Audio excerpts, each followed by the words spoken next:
Hello everyone, welcome back to our YouTube channel. My name is Simi for those who don't know, and I basically make YouTube videos on the Canadian immigration system and the different pathways through which people can migrate to Canada.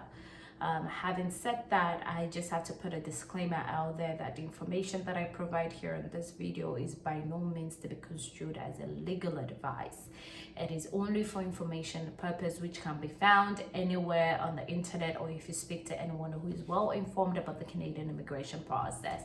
So please do not take this to mean as a legal advice. If you do want a legal advice regarding your situation, you can always send us an email at info@citadelglobalagency.com or at citadel.globalagency@gmail.com.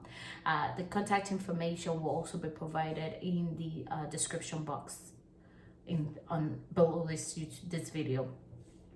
So last week I had spoken about the express entry system, particularly the federal skilled worker program, what it entailed, the requirements, and how you can qualify. Today I'm going to be talking about the Canadian experience class. What is that? And in comparison with the federal skilled worker, what's the difference? So I was speaking of also the express entry system and the different categories through which people could apply. I also have to say that just because you're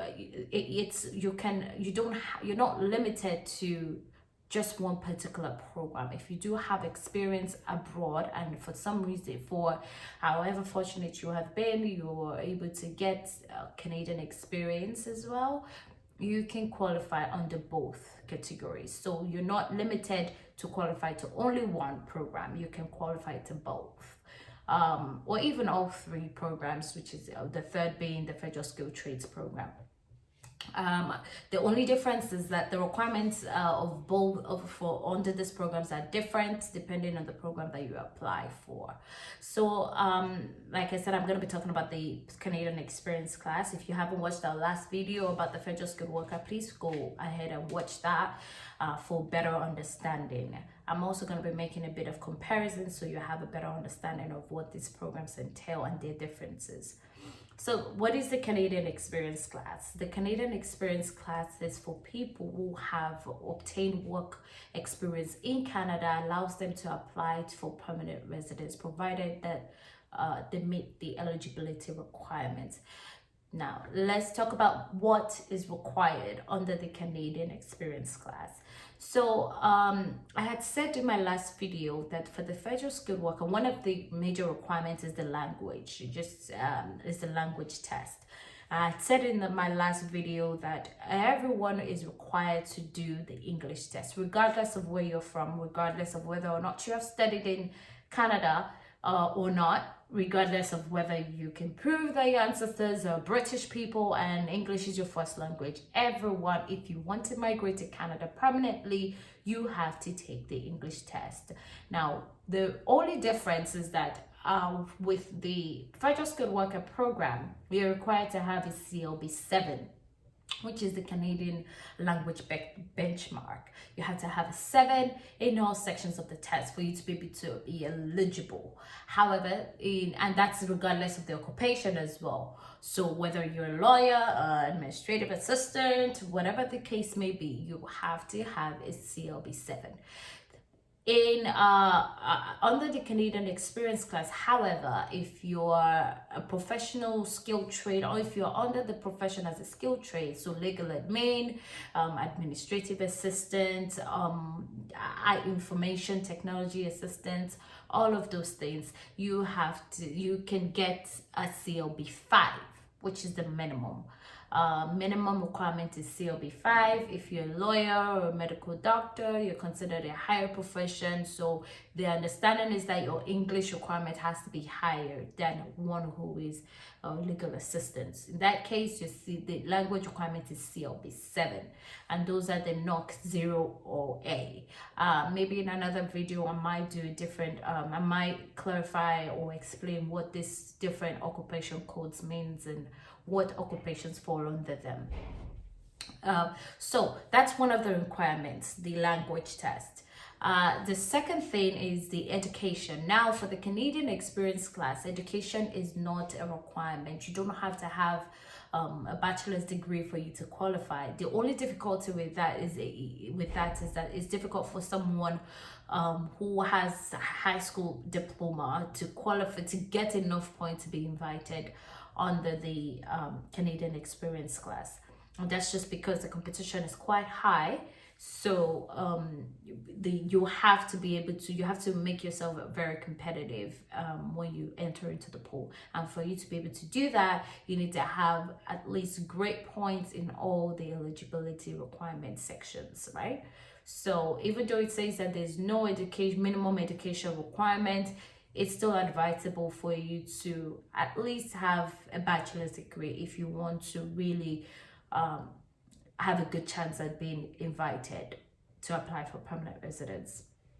The other thing, so I've talked about the Canadian language, I've talked about the education. The other thing is the finances. Now, the proof of income, right? Like I said in my last video, for under the federal skilled worker program, you had to show a minimum income, depending on, which also depends on the number of families that you're bringing into Canada. Under the Canadian experience, if you're working, you do not require to show proof of funds. So even though the system might ask you to show your proof of funds, you can write a letter to them and let them know that you have been invited under the Canadian experience class. You're not required to apply for. You're not required to show proof of funds, and you would not be penalized for that. So the other thing is, so we talked about the education, we talked about the language, we talked about the experience.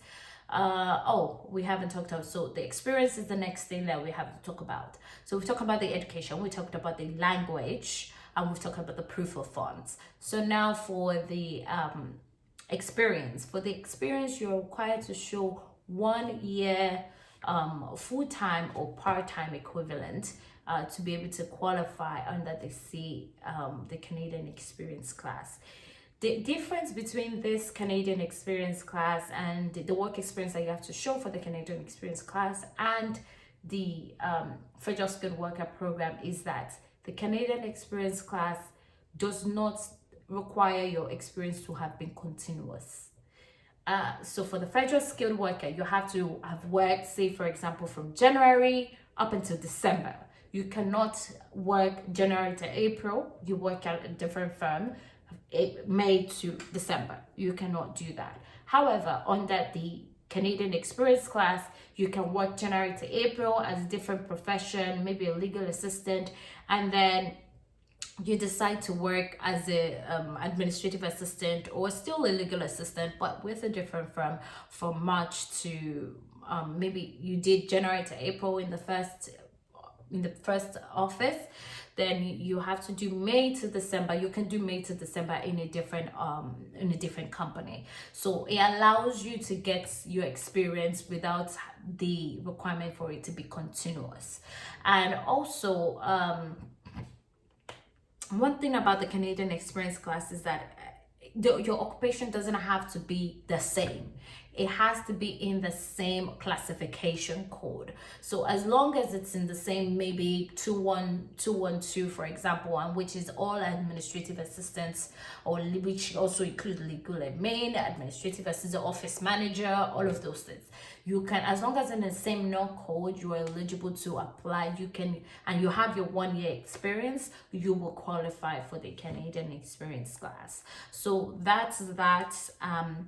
About the experience that you're required.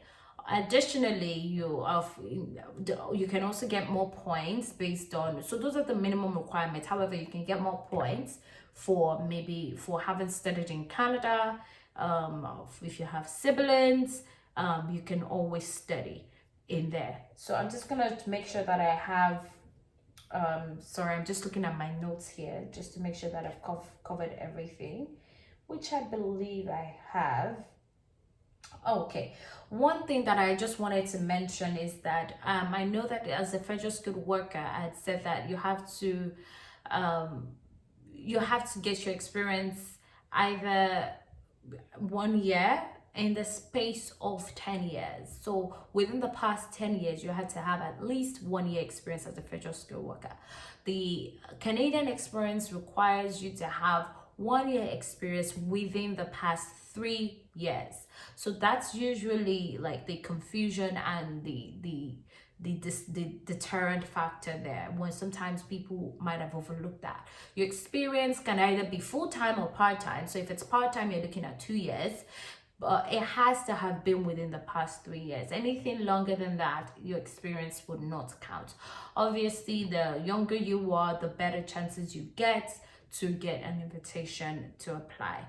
So that's basically all the requirements that you need under the Canadian experience class. So just for a refresh, the things that you need your CLB 5 if you're working in a NOC B, or CLB 7 if it's NOC 0A or 0 or A.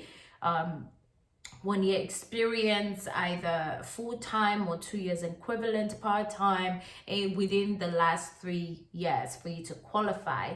There is no proof of funds required, no job offer required under this program.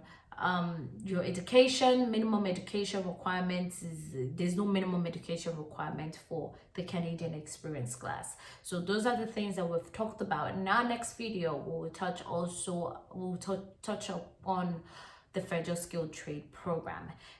Again, if you have any questions, feel free to leave them in the comment sections, or you can actually don't leave them in the comment sections, because maybe we can't provide legal advice on the comments. So send us an email if you do have questions at, again, info@citadelglobalagency.com or citadel.globalagency@gmail.com. You can also follow us on Instagram at Citadel Global Agency, and where we also post different new information about the Canadian immigration system and also the UK study process as well on there. So thank you guys for watching. I hope I've been able to clarify any concerns that you have, and basically to help you, educate you more about the Canadian experience class, the express entry system, and how it works. Feel free to send us an email for any inquiry that you may have. Thank you, and hope to see you guys next week. Please subscribe to our channel. Just before I go, please subscribe to our channel, and don't forget to also share and like if you found this video to be very useful. Thank you. Have a good day. Bye.